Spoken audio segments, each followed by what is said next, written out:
룻의 시어머니 나오미가 그에게 이르되 내 딸아 내가 너를 위하여 안식할 곳을 구하여 너를 복되게 하여야 하지 않겠느냐.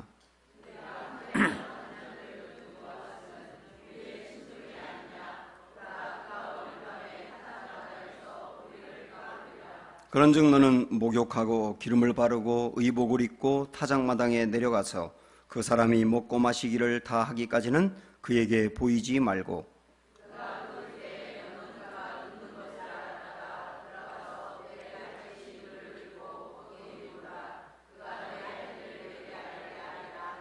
룻이 시어머니에게 이르되 시어머니의 말씀대로 내가 다 행하리이다 하니라.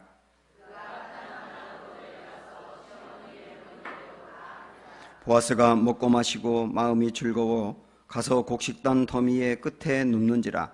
룻이 가만히 가서 그의 발치 이불을 들고 거기 누웠더라.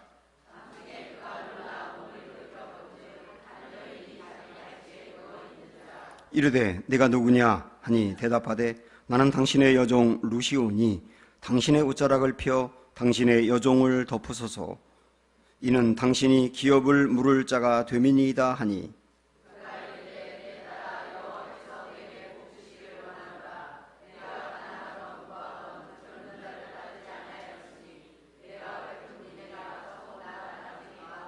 그리고 이제 내 딸아 두려워하지 말라. 내가 내 말대로 내게 다 행하리라. 내가 현숙한 여자인 줄을 나의 성읍 백성이 다 아느니라.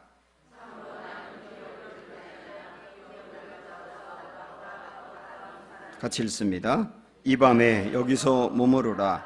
아침에 그가 기업 물을 자의 책임을 네게 이행하려 하면 좋으니 그가 그 기업 물을 자의 책임을 행할 것이니라. 만일 그가 기업 물을 자의 책임을 네게 이행하기를 기뻐하지 아니하면 여호와께서 살아계심을 두고 맹세하노니 내가 기업 물을 자의 책임을 네게 이행하리라. 아침까지 누워 있을지니라 하는지라. 아멘. 서울에서 목회하고 있는 저의 가장 친한 친구가 있습니다. 이 친구는 몇 년 전에 사모님과 사별을 했어요. 그리고 한 2년 전쯤에 새로운 아주 좋은 분을 만나서 재혼을 했습니다. 이 목사님에게는 대학교 다니는 딸과 고등학교 다니는 아들이 있거든요. 얼마 전에 이 아들과 새 엄마가 어떤 관계로 지내는지를 저한테 얘기하더라고요. 이 아이는 새로운 엄마를 처음부터 새엄마라고 불렀답니다. 그것도 고마운 거죠. 요즘 어떤 아이들은 아줌마라고 부르고 그리고 아예 호칭을 쓰지 않는 아이들도 많거든요. 근데 새엄마, 새엄마 이렇게 부른 겁니다. 그러면서 이 아이는 자기가 먹고 싶은 게 있으면 좀 어렵게 이렇게 부탁을 한 거예요. 그걸 해달라고. 그러면 맛있게 해주고 또 자기가 또 필요한 것이 있으면 또 엄마에게 또 역시 어렵게 부탁을 하는 거죠. 새엄마니까. 그러면 또 그걸 들어주고 그런 관계로 이렇게 쭉 지내왔습니다. 이 새엄마는 아들에게 정말 잘했고요. 학교에서 돌아오면 무슨 일이 있었는지를 물어보면서 대화를 하고 이 아이가 무엇이 필요한지를 먼저 헤아려서 챙겨주고 그리고 상당히 지혜로운 방법으로 아이의 마음을 두드리면서 열어간 거예요. 급기야 이 아이의 마음이 완전히 열렸습니다. 어느 날 학교에서 이 아이가 돌아와가지고 자기 반에서 옷을 갈아입다가 밑에 바지를 벗더니만 바지를 마저 다 벗지도 않은 채로 팬티만 입은 채로 거실에 와서 엄마한테 오늘 학교에서 무슨 재미있는 일이 있었는지를 얘기하더라는 거예요. 사실 고등학교 남자아이들은 자기 친엄마한테도 그런 모습으로 잘 얘기 못하거든요. 근데 그러더라는 거예요. 그날부터 이 아이가 새엄마에서 새자가 빠지고 엄마라고 이렇게 부르더랍니다. 그러면서 관계가 굉장히 좋아져가지고 사실 아빠보다도 더 친해져서 이제는 자기의 진로 상담도 엄마하고 하고 장난도 그렇게 많이 하면서 엄마와 친하다는 거예요. 참 그 이야기가 마음의 기쁨으로 다가왔어요. 이 아이는 말이죠. 자기의 친엄마를 잃고 난 다음에 새엄마를 맞이할 때까지 엄마라는 공백이 있었습니다. 엄마가 채워줘야 될 공백이 있었다고요. 새엄마가 와서 그 공백을 채워준 것이 참 좋았을 거예요. 먹고 싶은 것을 만들어주고 자기가 원하는 것을 사주기도 하고 선물도 주고 좋았을 겁니다. 근데 제가 이런 생각을 해봤습니다. 이 아이에게 가장 큰 선물은 새 엄마가 준 것이 아니고, 준 뭔가 선물이 아니고 새 엄마 자체다. 그런 생각이 드는 거예요. 엄마가 주는 선물보다 엄마 자체를 얻었다는 거죠. 이게 이 아이에게 가장 큰 선물입니다. 이 이야기가 우리의 신앙생활과도 상당히 중요하게 연결이 됩니다. 먼저 우리 룻기 이야기를 한번 해볼까요? 룻은 이삭이라도 주어서 살아야 되겠다라고 생각을 하고 밭에 가서 이삭을 주었습니다. 그리고 집으로 가져와서 시어머니 앞에 얼마나 많이 주었는지를 보여드렸는데 시어머니가 깜짝 놀라면서 너 어디서 일을 했냐라고 말할 정도로 많은 분량의 보리를 주어온 겁니다. 그때 보아스라는 사람이 도와줬다고. 보아스라는 사람의 이름을 꺼내자마자 사실 그동안에 여러 가지 많은 고난을 당하면서 마음에 상처도 있고 병에 걸렸던 나오미가 눈이 번쩍 띄었다고 지난주 말씀드렸잖아요. 그러면서 이 나오미의 마음이 치유가 되어가며 회복이 되어가기 시작했다. 이런 말씀도 드렸지 않습니까? 근데 나오미가 말이죠. 룻으로부터 보아스라는 사람이 룻을 다른 남자들로부터 보호해주고 그 다음에 룻이 얼마나 수고를 많이 하고 있는지 그를 인정해주고 두 사람이 한 달은 조끼 먹고 살 수 있을 만한 보리를 주울 수 있도록 배려해 주었다는 거, 그것도 고마운 거예요. 그런데 나오미는 하나님이 나에게 주려고 하는 것은 이 정도가 아니라고 생각을 하는 겁니다. 하나님이 내게 주려고 하는 본론은 아직 오지 않았다. 그러면서 꿈을 꾸는 거예요. 그가 꿈꾸는 것이 뭔가 1절을 보시죠. 시작.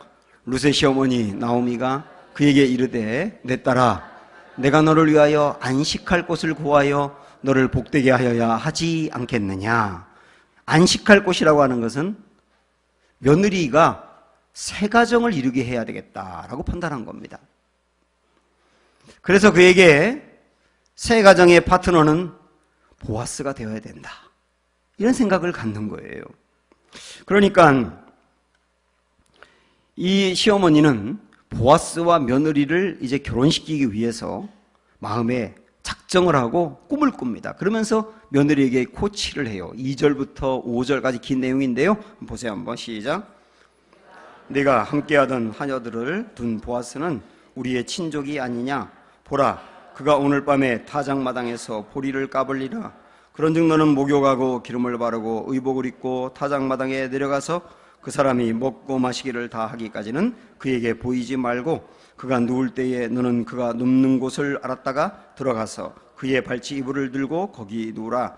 그가 내 할 일을 내게 알게 하리라 하니 룻이 시어머니에게 이르되 어머니의 말씀대로 내가 다 행하리이다 하니라. 이스라엘은 이때 당시에 보리나 추수, 밀추수를 끝내면 잔치를 벌였습니다.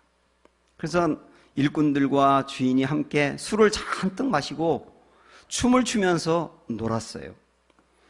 나오미는 보아스가 그날 밤에 이 추수를 끝내면서 잔치를 벌인다는 중요한 정보를 입수합니다. 그리고 분명히 보아스가 그날 밤에 술을 먹었기 때문에 음주운전을 못하니까 이제 분명히 거기서 잠을 잘 거라라고 판단을 한 거죠. 그래서 거기에 있는 처소에서 잠을 잘 거라고 생각을 하고 그날을 D-Day로 잡은 겁니다. 그래서 며느리에게 하는 말이 뭐냐면 얘야 오늘 밤에 보아스가 분명히 거기에 있는 처소에서 잠을 잘 거니까 내가 꽃단장을 하고 오랜만에 목욕도 하고 그리고 잘 차려입은 다음에 그 밤으로 밤에 가라. 그 밭으로 밤에 가라. 그리고 사람들이 보면 말짱꽝이니까 절대로 보이면 안 되고 몰래 그 처소에 숨어 있다가 보아스가 잔치가 다 끝나고 이제 이불 속으로 들어가서 잠을 자면 네가 몰래 이불을 들치고 들어가야 돼. 그리고 코치를 한 거예요. 여러분 말씀 정말 잘 듣네요. 이런 얘기 좋아하시는군요. 이 흥미진진한 이야기가 이게 이 성경에 있어요. 그렇게 하라고 코치를 한 겁니다.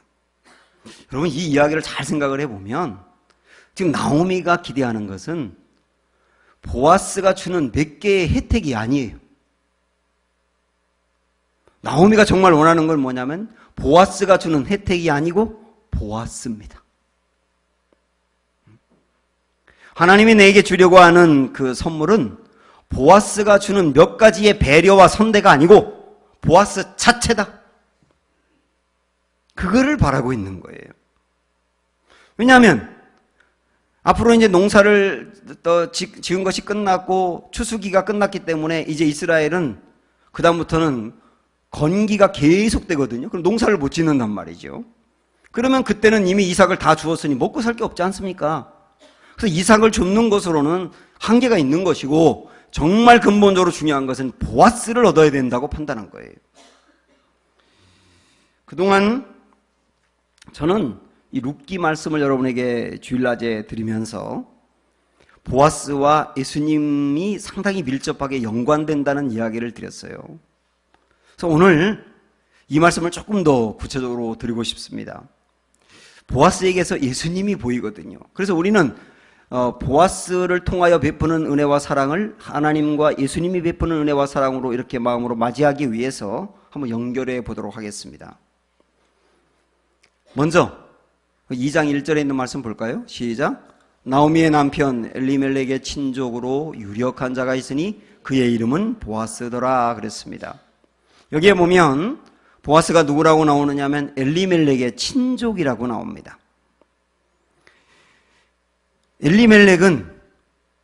엘리멜렉은 이미 죽은 사람이고요. 그의 두 아들도 죽어서 이 집안의 대가 끊어졌어요. 그래서 이스라엘에서는 대가 끊어진 집안을 위하여 가장 가까운 친족부터 친족이 그 집을 일으켜 세워야 될 뭐가 있느냐면 의무가 있는 거예요.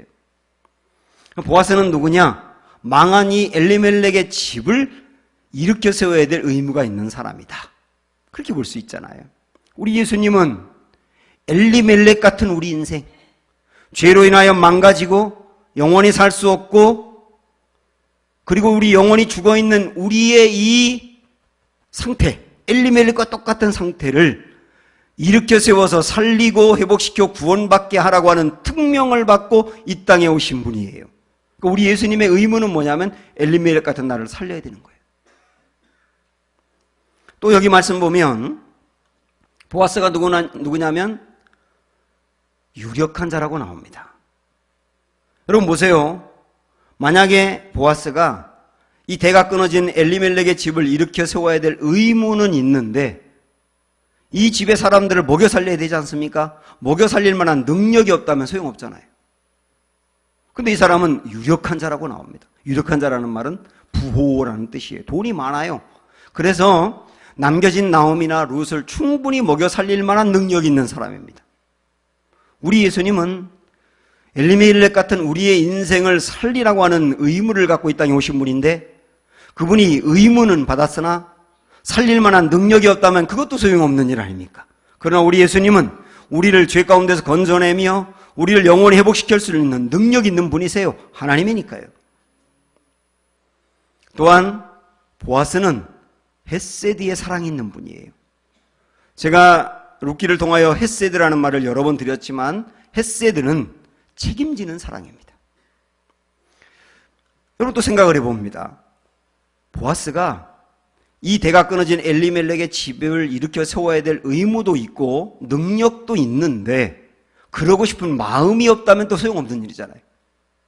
그렇지 않습니까? 난 내 돈 들어가기 싫다. 난 그러고 싶은 마음이 없다. 그러면 소용없는 일 아닙니까? 근데 이분은 앞으로 우리가 계속 보겠습니다마는 이 무너진 이 집을 세우기 위한 마음으로 작정을 합니다.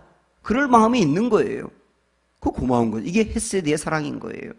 우리 예수님이 우리의 영혼을 살리며 우리를 구원하며 엘리멜렉 같은 상태에서 건져내는 것을 의무로 가지고 이 땅에 오셨고 그럴 만한 능력이 있는데 나 그러고 싶지 않다 그러면 우리는 구원받을 수 없지 않습니까?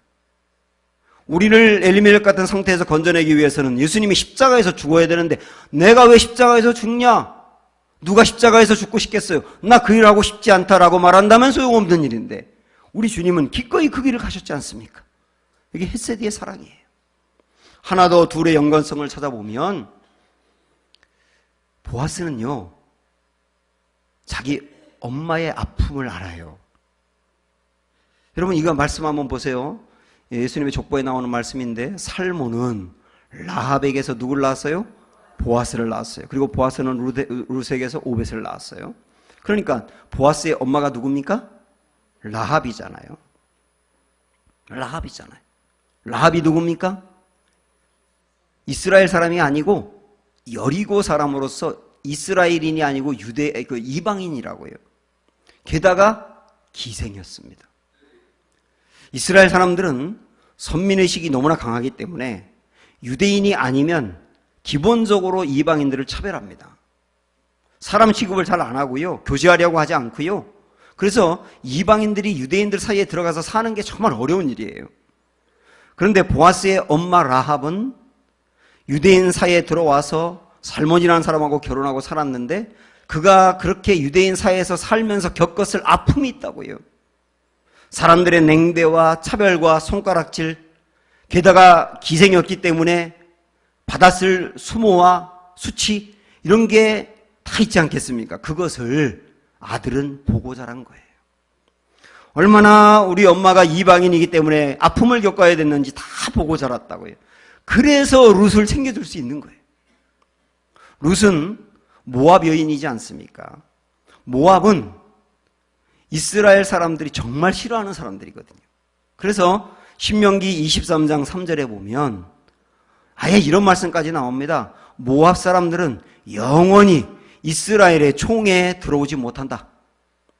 그 말은 뭐냐면 모압 사람들은 앞으로 계속 이스라엘 공동체 안에서 이스라엘 시민으로 살아갈 수 없다는 거예요. 마치 어떤 나라에 사는 사람들이 투표권도 없고 복지도 누리지 못하면서 냉대를 받고 산다면 그 사람들이나 모압 사람들이나 좀 똑같은 상태라고 봐야 돼요. 그러니까 룻이 이스라엘 공동체 안에 와서 앞으로 겪게 될 이 아픔을 보아스는 잘 아는 거예요. 왜요? 엄마를 봤으니까요. 그래서 아픔을 알기 때문에 룻을 더 챙겨줄 수 있는 거라고요.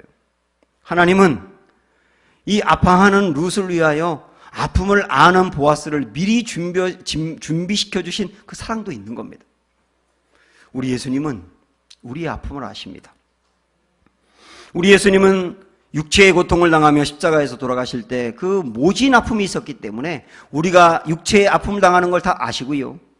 우리 예수님은 배신을 당하셨어요. 그리고 손가락질을 받았어요.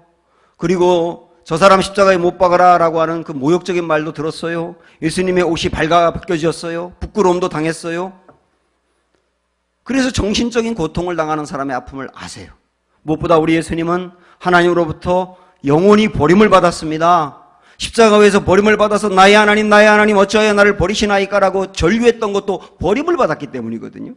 그래서 그 영혼의 고통을 갖고 있는 사람의 아픔도 누구보다 잘 아시는 분이 예수님이세요.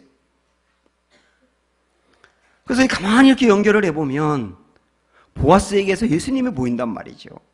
그래서 이 말씀으로 다시 오늘의 본문하고 연결을 해보면 정말 중요한 게 뭐냐면요, 여러분.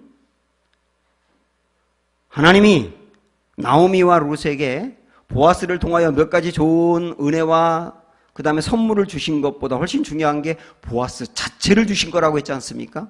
그처럼 우리가 받는 최고의 은혜와 기쁨은 뭔지 아세요? 예수님이 몇 가지 주는 선물이 아니에요. 물론 예수님은 우리가 질병의 고통을 당할 때 병을 고쳐줄 수 있는 분이고, 가난으로 어려움 당한 사람에게 물질을 줄 수 있는 분이고, 관계로 어려움 당하는 사람에게 피스메이커가 돼서 두 사람의 관계를 연결시켜 줄 수 있는 분이고, 우리가 이 땅에 살아가면서 필요한 것을 얼마든지 줄 수 있는 분입니다. 그러나 우리 주님이 우리에게 주는 최고의 선물과 사랑은 예수님 자체예요. 여러분, 구원받는다는 게 뭔지 아세요? 구원받는다는 것은 내가 그동안에 지었던 모든 죄로부터 벗어나 자유한다는 것도 있지만, 그만큼 기쁜 게 하나님이 내 안에 계신다는 거예요. 하나님이 내게 몇 가지 은혜를 주는 정도가 아니고 하나님이 아예 내 안에 계시는 게 구원이란 말입니다. 이거 얼마나 놀랍습니까? 요한복음 14장 말씀 보시죠. 시작. 내가 아버지께 구하겠으니 그가 또 다른 보혜사를 너희에게 주사 영원토록 너희와 함께 있게 하리니 그는 진리의 영이라. 세상이 능히 그를 받지 못하나니 이는 그를 보지도 못하고 알지도 못함이라. 그러나 너희는 그를 아나니 그는 너희와 함께 거하시며, 또 뭐라 그랬어요? 너희 속에 계시겠습니다. 여기서 말하는 보혜사가 하나님이잖아요. 하나님이 우리 옆에서 우리를 돕는 정도가 아니라 우리 속에 계시겠습니다. 구원받았다는 건 뭐예요? 예수님이 내 안에 계시다는 거예요. 언제까지요? 영원히. 여러분 이 확신을 가지시기 바랍니다. 그래서 하나님이 내 안에 계시기 때문에 두려워할 것이 무엇이 있습니까? 하나님이 내 안에 계신데, 그분이 내 안에서 나를 돕고 나를 인도하고 나를 책임지는데 뭐가 두렵냔 말이에요. 이 은혜를 받은 게 그리스도인이 받은 사랑이다. 이런 우리가 생각을 해야 합니다. 그러면 그 하나님이 내 안에 계시다고 한다면 내가 하나님 앞에 어떻게 나가야 될까요? 오늘 룻이 보아스를 만나서 했던 고백을 보면 알 수 있습니다. 자, 룻은 시어머니가 시키는 대로 꽃단장을 하고 거기서 기다렸거든요. 조금 있으니까 정말 보아스가 술이 흥건히 취한 채로 들어와서 이불 속에 들어가서 잠을 자기 시작하는 겁니다. 코를 드렁드렁 걸 때쯤에 이제 룻은 몰래 이불을 들치고 그 속에 들어가서 함께 누웠어요. 조금 시간이 지나서 잠을 자던 보아스가 갑자기 옆에 어떤 사람이 있는 걸 알고 깜짝 놀랐겠습니다. 어쩌면 룻이 옆구리를 쿡 찔렀을 수도 있죠. 잠에서 깬 이 보아스가 너무나 놀라서 누구냐고 보지 않았겠어요? 그러니까 자기가 룻이라고 소개를 한 다음에 그 다음에 보아스에게 했던 고백을 보세요. 청혼입니다. 9절 시작.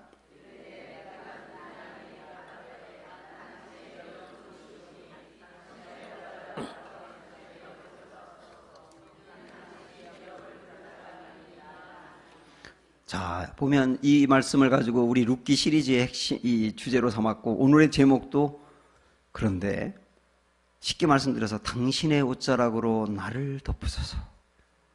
청혼이에요. 청혼. 제가 사실 이 말씀을 진즉에 알았어야 됩니다. 제가 제 아내에게 청혼을 할 때 박 선생, 그때는 제가 박 선생이라고 그랬거든요. 박 선생, 나하고 삽시다. 그랬거든요. 그러니까 그 박 선생이 너무 좋아하면서 그런 농담을 다 하세요. 그런 농담도 하나요? 그래서 지금까지 살았어요. 제 아내가 무슨 남자가 프로포즈를 그렇게 없이 하느냐고, 박 선생 나하고 삽시다가 뭐냐고 지금까지 지청구하거든요. 제가 이 룻기 시리즈를 미리 했더라면 박 선생, 나의 옷자락으로 당신을 덮을게요. 이렇게 하지 않았겠어요? 자, 여기서 당신의 옷자락으로 나를 덮으소서, 이 말은요, 제가 아주 쉽게 풀었었습니다. 읽어보세요. 나의 인생을 당신에게 맡기고 싶습니다. 당신의 날개로 나를 보호하고 책임져 주세요. 보아스님, 저 지금까지 정말 힘들게 살았거든요. 남편 일찍 보내고 시어머니와 함께 이곳에 와서 이삭을 주우면서 정말 어렵게 살았거든요. 앞으로도 제 미래는 불투명하거든요. 내가 오늘 나의 인생을 당신에게 맡기고 싶은데요, 당신이 나를 받아서 내 미래를 책임지고 나를 보호해 줄 수 없을까요? 이 이야기거든요. 이전에 광주에서 그 도가니라고 하는 사건이 있었는데, 장애가 있는 아이들을 데리고 이렇게 그들을 보호하고 사는 복지시설에서 나쁜 어른들이 그곳에 있는 여자아이들을 지속적으로 성폭행을 했지 않습니까? 이게 영화로도 만들어졌잖아요. 그런데 그때 어른들로부터 성폭행을 당하고 고통을 당한 아이들은 공통적으로 보호해 줄 사람이 없었다고 합니다. 부모가 없는 아이들이라든지 부모가 있는데 연락이 두절됐다든지, 그래서 보호해 줄 사람이 없는 아이들만이 나쁜 어른들이 건드린 거예요. 저는 그 얘기를 들으면서 생각을 했어요. 나의 인생을 보호해 줄 분이 있다는 게 얼마나 중요한가. 룻은 지금 보아스에게 자기 인생을 보호하고 책임져 달라고 부탁을 하는 겁니다. 어떤 의미로 본다면 우리가 예수님을 영접한다는 것은 당신의 옷자락으로 나를 덮어달라고 부탁하는 게 아닐까 싶어요. 우리가 예수님을 마음으로 영접한다는 것은 예수님을 구원자로 받고 주인으로 받아들인다는 의미거든요. 나의 죄를 구속하고 자유함을 준 그 구원자로 예수님을 받아들이면서 동시에 예수님은 나의 인생의 주인이에요 라고 받아들이는 겁니다. 그래서 자기 인생을 예수님께 맡겨서 지금까지는 나의 힘으로 내 인생을 살아왔는데 내 힘으로 살 자신이 없어요. 내 인생을 주님이 보호해주고 책임져 주세요. 나도 나 자신을 지킬 수가 없어요. 아무리 살아봐도 나를 내가 보호할 수가 없으니 당신이 나를 좀 보호해 주세요 하고 예수님께 모든 걸 맡기는 게 영접이에요. 예수님을 주인으로 삼아 맡기기만 하면 예수님이 그 사람의 인생을 이끌어가고 책임져 주시거든요. 그리고 인도해 주시거든요. 인도하는 대로 따라가며 말씀하는 대로 순종하며 나아가는 것이 주님을 영접하는 일이에요. 우리가 오늘 내 안에 계신 예수님에게 할 것은 뭐냐? 주님의 옷자락으로 나를 덮어주세요. 나의 인생 책임져 주세요. 내가 나를 당신께 맡기기 원해요. 이 고백이 우리 모두에게 있기를 축복합니다. 그러면 우리 예수님은 우리를 정말 책임질 수 있는 분일까요? 10절 11절 말씀 볼까요? 시작. 그가 이르되 내 딸아 여호와께서 내게 복 주시기를 원하노라. 내가 가난하건 부하건 젊은 자를 따르지 아니하였으니 내가 베푼 인애가 처음보다 나중이 더하도다. 그리고 이제 내 딸아 두려워하지 말라. 내가 내 말대로 내게 다 행하리라. 내가 현숙한 여자인 줄을 나의 성읍 백성이 다 아느니라. 자기 옆에 누워있는 룻을 발견하고 자기에게 고백하는 룻에게 보아스가 한 말인데, 이 보아스가 신사입니다. 지금 자고 있는데 옆에 젊은 여자가 누워있잖아요. 다른 사람 같으면 우리 옛날에 영화에서 봤던 이대근처럼 으아 덮어주고 말고 이리 와 뭐 이러면서 짐승처럼 달려들었을 텐데 아주 신사해요. 지금 사실 이 룻이 굉장히 도발적인 일을 한 거잖아요. 그리고 어떻게 보면 상당히 저급한 일이잖아요. 그리고 민망해 하지 않습니까? 만약에 보아스가 자기를 받아주지 않는다 그러면 이 룻은 정말 어떻게 될지 모르고, 그리고 이 마을에서 돌에 맞아 죽을 여인이 되잖아요. 그런 절박한 순간이고 민망한 걸 알고 보아스가 룻에게 하는 말이 뭐냐면, 룻아, 네가 현숙한 여자라는 거 우리 마을에 소문으로 다 퍼졌어. 그 말은 뭐냐면 나 너를 그렇게 천한 사람으로 보지 않는다는 거예요.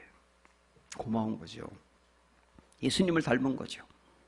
그렇게 이 룻의 마음을 위로해 준 다음에 그 다음에 12절 13절을 보세요. 시작. 참으로 나는 기업을 물을 자이다.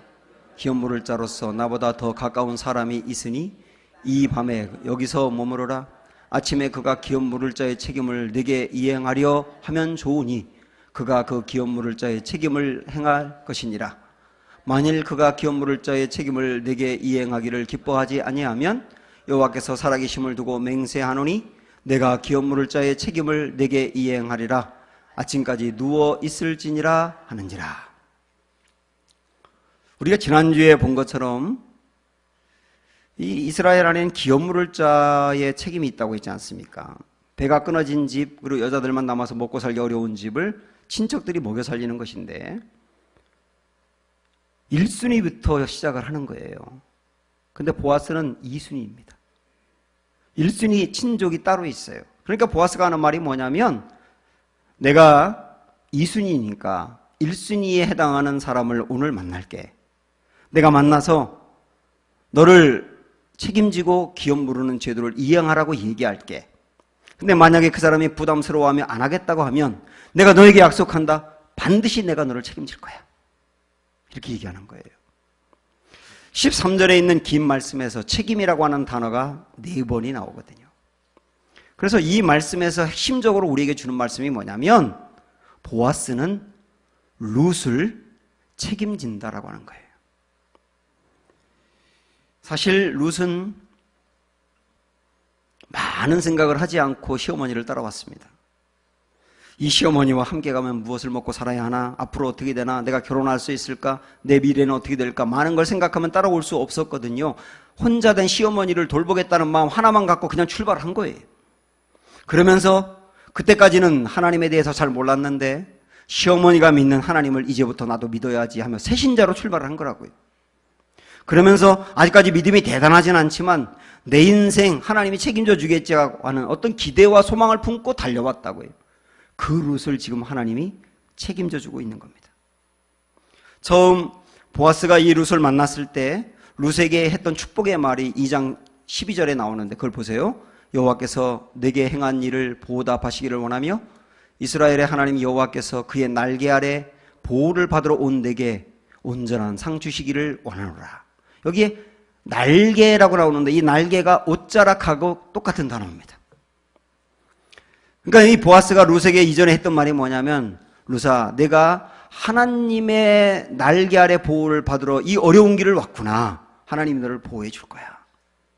근데 실제 그 일이 지금 일어나고 있다고요. 보아스를 통하여서. 그래서 우리는 얻을 수 있는 결론이 뭐냐? 하나님은 하나님의 날개 아래 보호를 받으러 온 일을 어떻게 해서든지 책임진다는 사실이에요.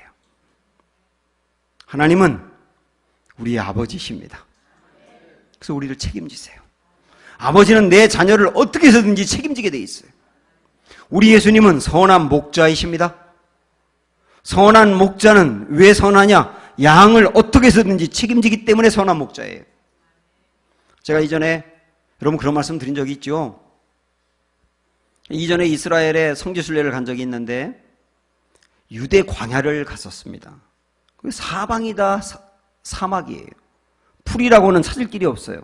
참 놀라운 것은 뭐냐면 사방이 다 사막인데 양들이 많더라고요. 목자가 그 양들을 끌고 다니면서 뭘 먹이는 거예요. 아무리 봐도 먹을 게 없는데. 그래서 그 참 신기해할 때 어떤 목사님 한 분이 물어봤습니다. 가이드에게. 아니 이 양들은 뭘 먹고 삽니까? 그때 가이드가 했던 말이 참 걸작이에요. 그것은 목자가 책임집니다. 저는 그 말을 잊을 수가 없어요. 양들은 내가 무엇을 먹어야 되느냐, 내 생존이 어떻게 될까 걱정할 이유가 없어요. 그것은 목자가 책임지는 거예요. 때로는 양들은 위험한 길을 갈 때가 있지 않습니까? 아, 내가 여기를 어떻게 건너지? 위험한데 걱정할 필요가 없어요. 그것은 목자가 책임지는 거예요. 도저히 건널 수 없을 때는 목자가 안고서라도 건널 거예요. 양들은 자기 걱정하지 않아요. 그것은 목자가 걱정하는 거예요. 우리 예수님이 누구라고 그랬습니까? 선한 목자예요. 우린 누구예요? 양이에요. 근데 왜 생존을 여러분들이 걱정하십니까?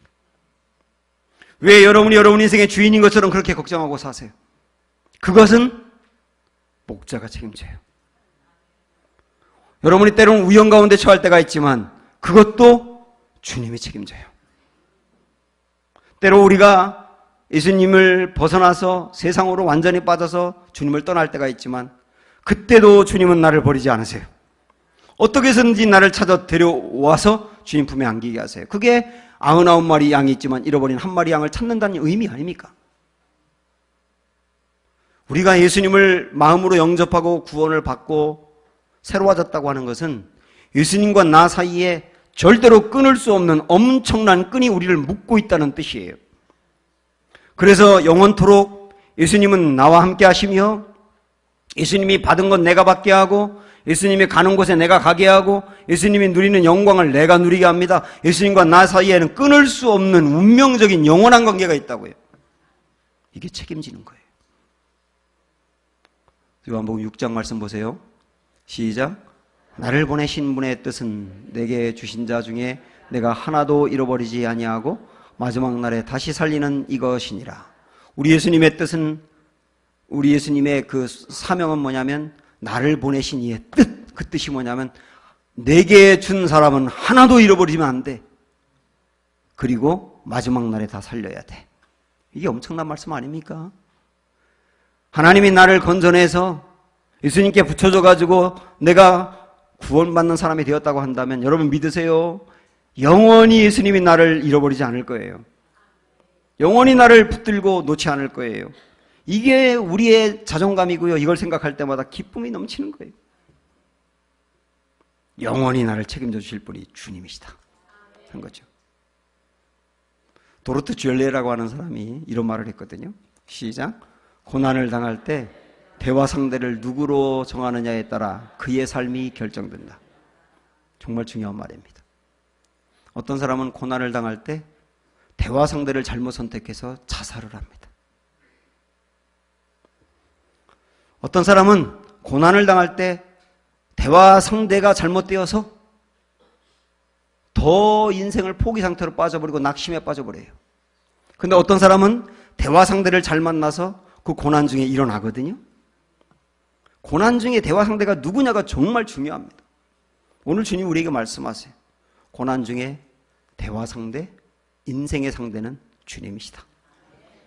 그 주님과 여러분 상의하시기 바라고, 그 주님의 옷자락에 여러분 안기시기 바라고, 그래서 주님은 나의 영혼까지 온전히 책임져 주실 것입니다. 이 은혜와 사랑이 충만하기를 주님의 이름으로 축원합니다.